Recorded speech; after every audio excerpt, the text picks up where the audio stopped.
Hi there. So let's have a look at the 2019 general election in a bit more detail now, looking at voting behaviour, how different social groups voted in the 2019 election.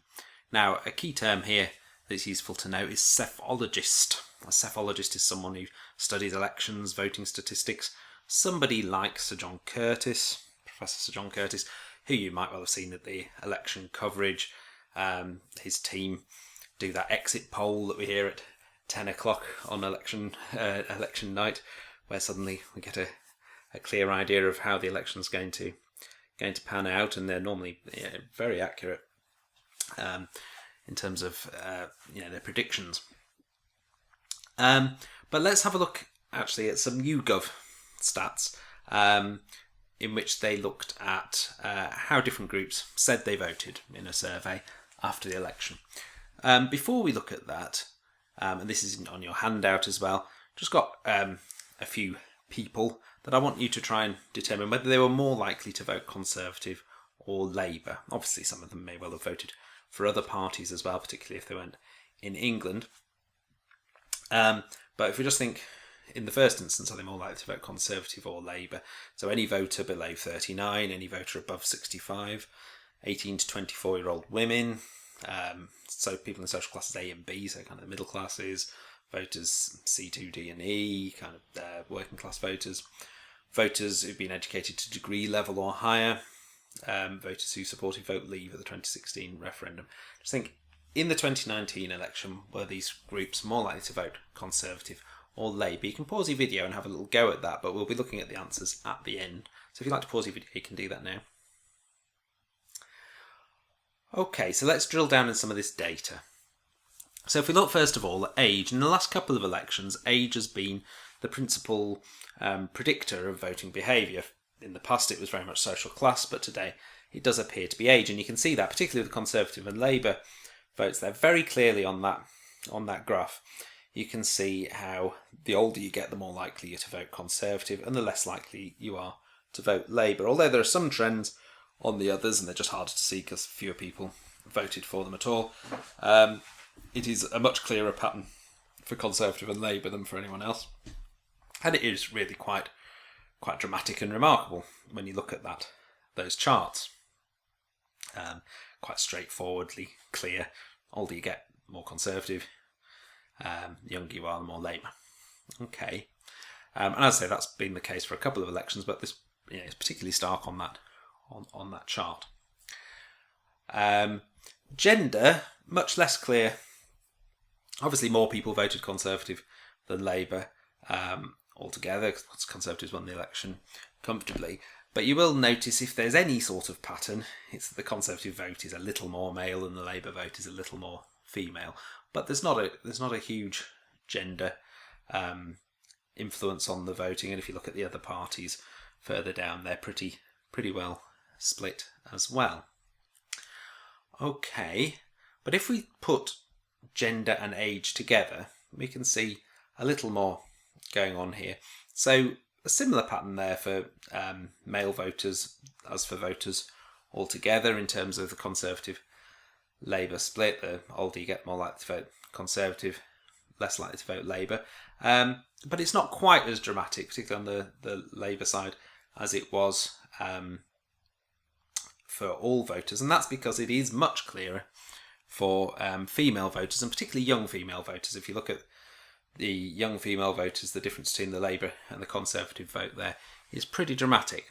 Okay, and so young women form quite a significant part of Labour's electoral coalition at the last couple of elections.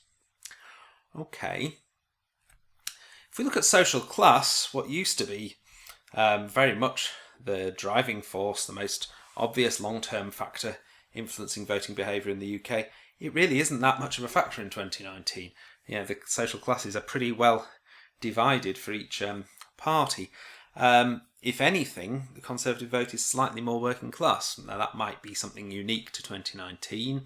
We talked about the red wall seats and linking that very much to Brexit. So perhaps that's something that isn't a long-term factor. Perhaps that's just going to be a 2019 thing. We don't know yet. But generally speaking, social class was not a big issue at the 2019 general election. In a way, that makes it a big issue because obviously Labour traditionally depended on that C2DE vote, and it is, it hasn't sort of held up for them in the 2019 election. If you look at education level, a bit like with age, we see, a reasonably clear pattern there. The more educated you are, the more qualifications you have, the more likely you are to vote Labour.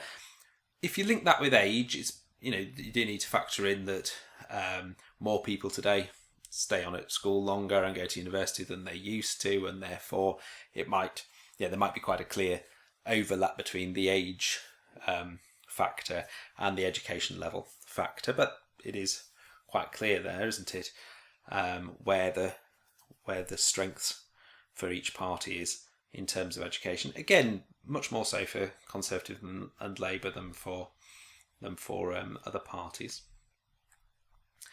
If we look at the referendum vote, on the face of it, first glance, this isn't particularly shocking. Conservatives overwhelmingly backed by people who voted to leave, Labour much more by people who chose to remain. You'd see that the Remain vote is pretty split there, don't you? There's quite a lot of Remain voters voting Lib Dem, SNP, Green, and actually a reasonable chunk of Remain voters sticking with the Conservatives as well. Whereas the Leave vote is more concentrated on the Conservatives. There are little bits elsewhere, but definitely less divided than the Remain vote, and that might have been quite a significant factor in the end result. Okay, if we look at those questions we asked at the start then, voters below the age of 39, much more likely to vote Labour, over 65, much more likely to vote Conservative, the young women were voting Labour. At the 2019 election, voters in social classes A and B and C2, D and E were more likely to vote Conservative, because there wasn't a big factor there, and so more people voted Conservative than Labour. People who've been voted to educated to degree level or above, more likely to vote Labour, and voters who supported Vote Leave at the 2016 election, more likely to vote Conservative.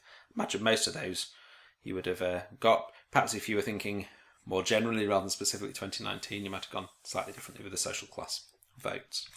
Okay, so that's a focus there on voting behaviour at the 2019 general election. There is a extension activity in this session for you to compare the 2019 general election with another election that you have studied, because it's quite interesting to see changes in voting behaviour, and particularly things like changes in social class voting, also changes in age. Was age as significant in the other election that you might look at?